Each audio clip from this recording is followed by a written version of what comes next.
RDC, agriculture. Boji, Kazadi, Mpanda et Bitika au front avec les Brésiliens pour la revanche du sol sur le sous-sol.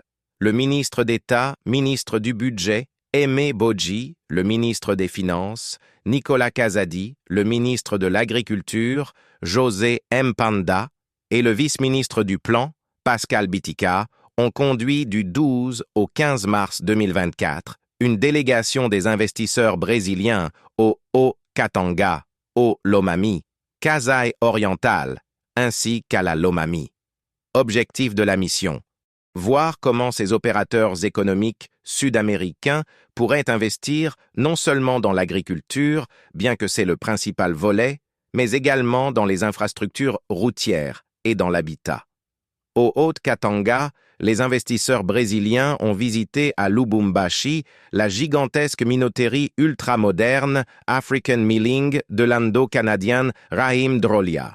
Disposant de 6 grands silos avec la capacité de stockage de 36 000 tonnes de maïs Grants, mais aussi d'un entrepôt avec capacité de stockage de 40 000 tonnes de sacs de farine. African Milling qui est approvisionné en maïs par la ferme Terra du même Indo-Canadien Rahim Drolia, produit par jour au moins 336 tonnes de sacs de farine.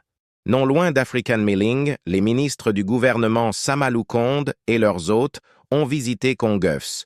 Plus de 300 000 poules pondeuses qui y sont élevées avec une production d'au moins 180 000 œufs par jour.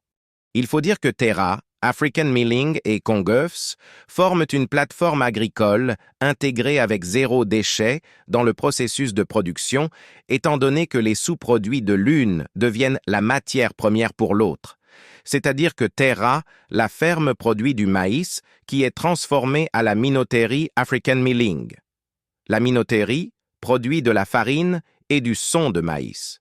Le son de maïs, à son tour, est une des matières premières pour la fabrication de l'aliment pour les poules pondeuses.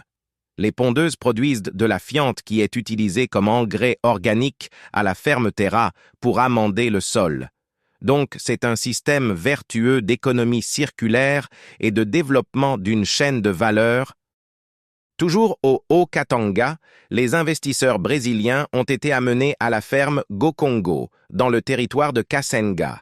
Ici, c'est 4 000 hectares de maïs qui sont cultivés pour déverser sur le marché au moins 25 000 tonnes de farine chaque année. La culture du blé y est aussi pratiquée pour la fabrication locale de biscuits. Sur le même site, Gokongo pratique aussi l'élevage des bovins dont elle vend au moins 800 têtes par mois, avec détermination d'arriver à 2000 en décembre prochain. Les responsables de cette société projettent d'ici là la fabrication sur place de l'huile végétale.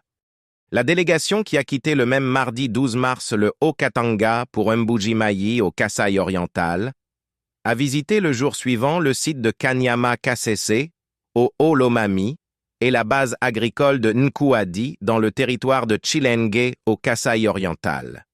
À Nkuadi, par exemple, l'un des sites du programme volontariste agricole, propriété de l'État congolais, où matériels agricoles, usines et autres intrants existent, l'État congolais a démontré ses limites dans la gestion. D'où le souhait tant exprimé par le ministre de l'Agriculture, José Mpanda, d'instaurer un partenariat public-privé en vue de son exploitation efficiente. Le jeudi 14 mars, les Warriors de Samaloukonde et l'équipe des investisseurs brésiliens se sont rendus à la ferme Kambaye, située à plus de 200 km de Mbuji-Mayi et 75 km de Mweneditu dans la province de la Lomami. Mais bien avant, ils ont, sur la route de Mweneditu, Luputa, visité le site de 15 000 hectares de la société agricole de Luputa, où sera créée une grande plantation de canne à sucre, mais aussi implantée une usine de production du sucre, 60 000 tonnes an, et de méthanol, 90 000 hectolitres an. Une production 24 mégawatts de courant électrique est envisagée sur les rivières entourant le site.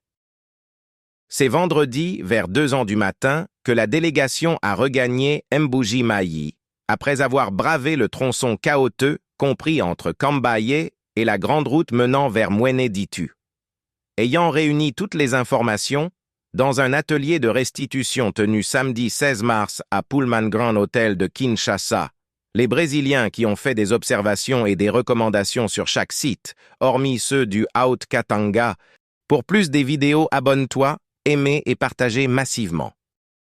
Pour plus des vidéos, abonne-toi, aimez et partagez massivement.